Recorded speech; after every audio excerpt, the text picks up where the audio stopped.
I'm a creative as well, right? I have a high school diploma. That's all I have. Okay, I went to college. I completed half of a semester. Don't ask me how I successfully did it, but I did it. Half a semester. Yeah, half a semester. I was put in an at-risk program. My older brother's 10 years older than me. He founded a gang in LA. My grades were poor. That was based off the trauma of my sexual abuse when I was 8 years old.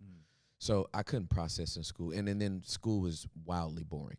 Yeah. And it is for most creatives. Yeah, yeah. You know what I mean? Yes.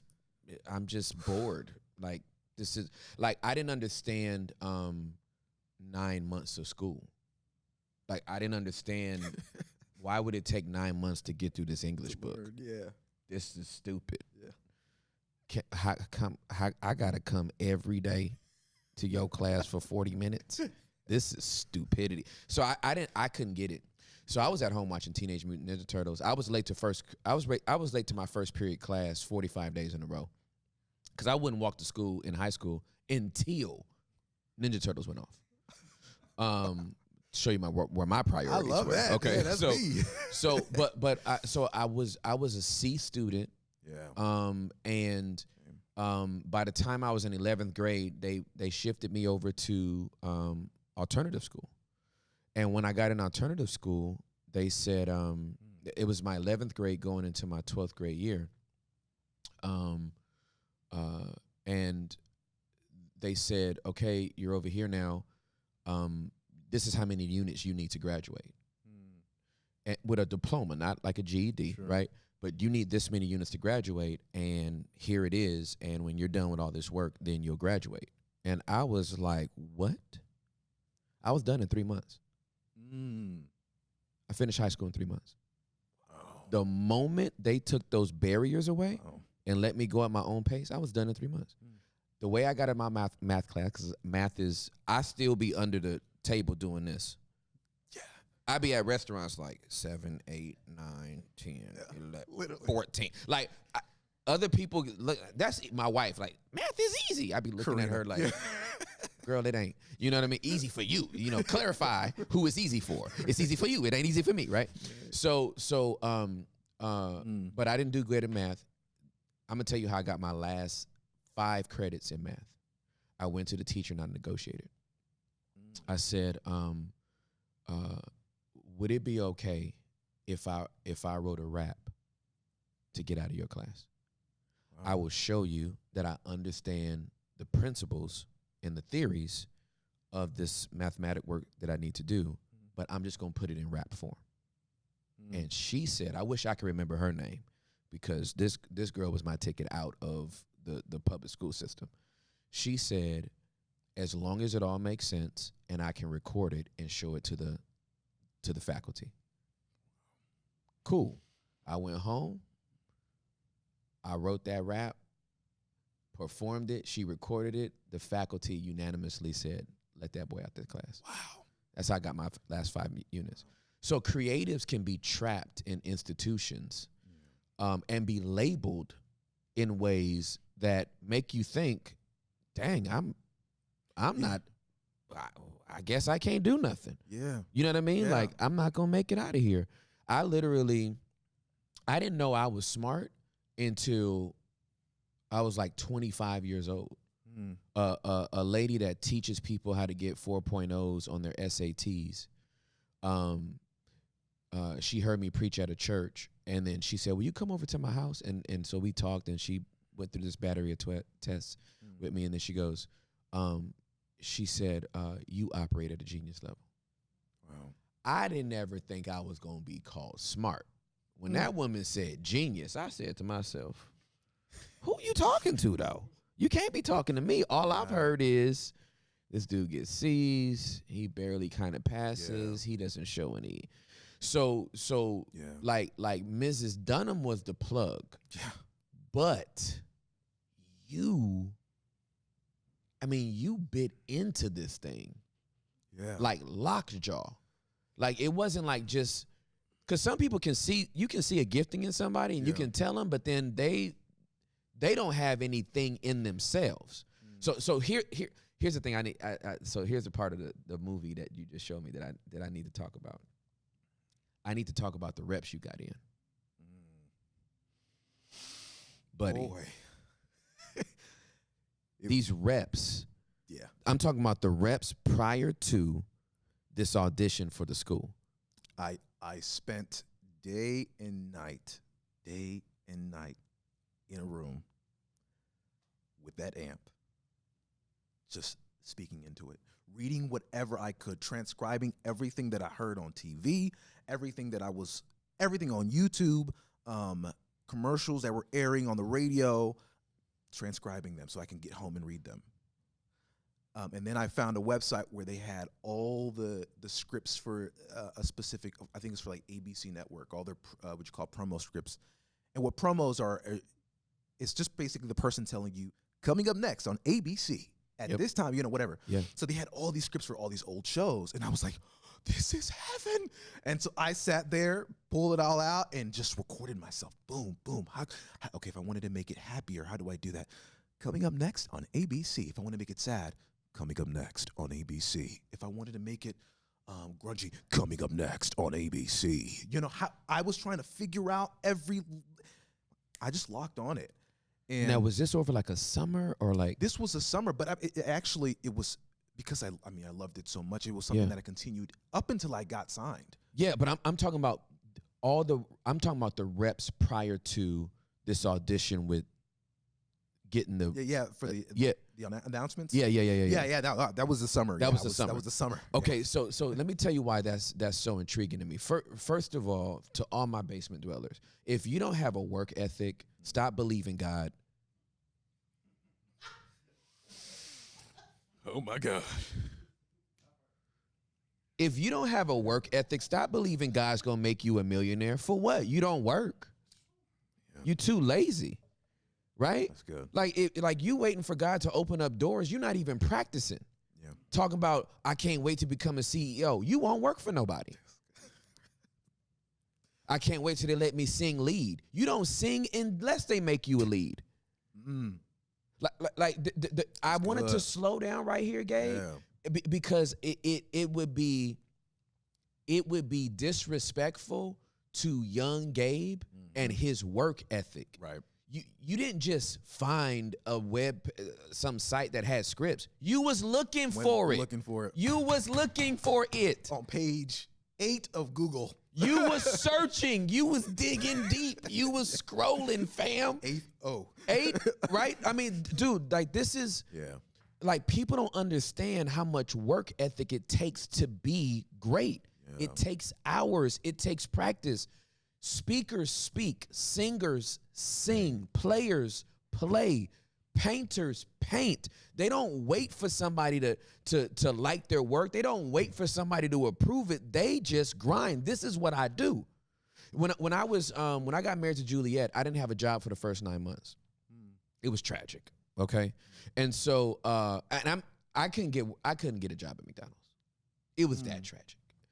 Okay, so all these doors are shutting down.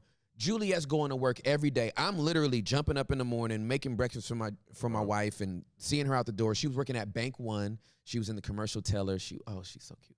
And then Bank One, it was Bank One before it was Chase, right? So she worked for Bank One. Well, when she worked an 8-hour day and she would come home at lunch and we would have lunch together. But I didn't want her to think that I was just at home bumming it playing. I think PS2 was out at the time. You know what I mean? I got my life broken up by PSs. Like PS1 was when I got saved. PS2 I'm married. PS3 I think my first kid was born. Like PlayStation in the Bible. Yes, these are my milestones. So I'm like, I can't think. She can't think I'm just watching. Playing games all day. So now I'm dating myself. Y'all know I'm 47. I just look great. I went to Walmart and bought a mega pack of Memorex tapes, 90-minute Memorex tapes, and there were 45 minutes each side on the cassette.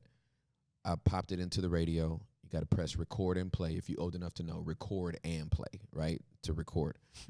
And I would preach an entire message 45 minutes on side A. I would get the Bible. Wow. I would find a book, chapter, and verse, and I would build the sermon, and I would preach the sermon for 45 minutes. The entire thing, from the time you get up, on like when you're greeting everybody. Hey, everybody, I'm so grateful that you're here today. I'm so excited about the word. If you would turn with me to Matthew chapter number 4, I believe God's going to say something. Let's pray first, though. And I would go through the whole sermon. I would do an altar call at the end. Nobody in the house. Okay? Then so I take that for 45 minutes. At the end of that, I would flip it over on side B, take the same book, chapter, and verse, and force myself to come at the passage from a completely different direction. Wow. Title it another name, and I would do that for 45 minutes. Wow. I did that twice a day, Monday through Friday, for 9 months. Anytime, every day Juliet came home, there was 2 sermons for her to listen to, because I wanted her to know I wasn't just in here. Wow. I was working on what I felt like my calling was. Yeah. So when to hear that I'm an excellent communicator now, or he's sought after, nobody knows I was in a room by myself. I was preaching sermons to myself. The only person that heard it was Juliet Ross. She was the only one to say amen. And I was getting used to my voice. I was getting used to the reps. My voice doesn't go out because I know it. Yeah. I'm an animated person. I know where my fatigue level is. I know before my brain starts getting mushy. Why? Because there was work ethic behind it. Right. I wasn't waiting for preaching engagements before I started preaching. If this is what I'm called to do, then do it. And you didn't wait till you had, like, if I get this, then I'll really start practicing it. You were already grinding on this. Yeah. You stole your parents' property, fam. I definitely did. From the church. From the church. Unashamedly, in their car. Put it in their car. This is Grand Theft Auto at its finest. Thank God for God's grace. Listen, no, it's I just don't want that to go unnoticed, man. Like your work ethic was something that positioned you. Yeah. That by the time there was a reason why your voice wasn't shaky and theirs was. You had been using it all summer. They didn't. Today at school at 9 a.m., please remember we have a fire drill. They was playing games all summer. That's right. You was grinding. Yeah. Today at school. Like, I mean, you know what I'm saying? Yeah, I had everything prepared. Yeah, bro.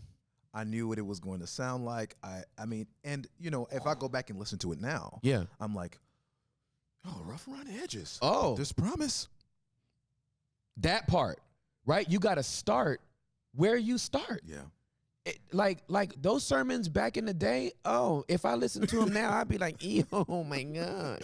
But for where I was. Yeah, man. Because you got to start somewhere. That's right. So, I mean, I just hope that I needed to slow down at that part, because I need some people to be encouraged. Absolutely. Like, work your craft. Work your craft. Now, let me say this. It needs to be fueled by the right thing. It needs to be fueled by a joy and a passion and a love, and not bitterness and acrimony and a grudge. That's right. You know what I'm saying? Like, I'm going to prove all the haters wrong. Yeah. Like, I see this stuff on social media where it's like, yeah, y'all all in my comment. Y'all be looking at my stuff, but you don't like none of it. And I don't care because I'm out here by myself and I'm grinding. It's like, will you stop talking to haters? Yeah. Will you find the people that support you and talk about them and love on them, and somebody wants your stuff? That's right. Stop talking about who don't want it. That's right. You not for everybody. That's what, side point, it kills me when people get on stage and they're like, I just want to thank all my haters. There's too many great people in my life. Oh my gosh. It's disrespectful. How are they the lead? Exactly. Right. That's true. Over your mama? You mentioned the haters before your mama? Crazy. Yeah. Crazy. No, dude. That's good. No, that blessed me. The imagery that I saw for both of you guys was what Gabe, with you and the amp. It was a whetstone. You're sitting there sharpening your sword, dude. Yeah. Talk about the whetstone, Oh my Sam. gosh, That's the good. whetstone. It's the same with you and the tape recorder, Tim. Yeah, fam. You were sharpening it, and what shined for me, dude, Gabe, Yeah. was you were excited to sharpen that sword, dude. It was a absolutely. passion for you. That's amazing. That's what I was gonna say. Is like the fuel for me was like, this is a new exciting thing that I feel I'm good at. And so that's what I want to develop. Yes. I want to develop. I want to keep on going. And then when I'm getting nods from people who who do it, Yeah. it's like, okay, yeah, I may not be good at the education thing. Yeah, for Probably, sure. Probably going, That part. you know, I may not be great at that, but this something here is brewing. Yeah, and yeah, let me yeah, just yeah. continue consuming myself in it. And it's a genuine, it's not anything I'm trying to force, and I'm not doing this because I'm trying to pull, you know, crazy stuff. Yeah. You know what I'm saying? It Yeah. is because I genuinely love the craft. Yeah. I'm in love with it. Yeah, for sure. And so a lot of times what happened later on, even in life, is when I started cracking doors, when God started cracking doors open for me to walk through, Yep. there was a lot of like, oh, it just seemed like you just came out of nowhere and you just seemed like everything happened just so quickly for you. And this like, how did you get there? You've only been doing it for however many years.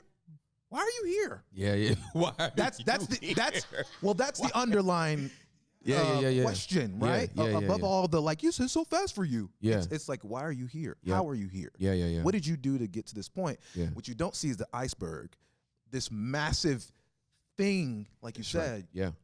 of many years. Yeah, and man. constant practicing, and just the love that I have for it. Yeah. That God's put in me Yeah. to sharpen that.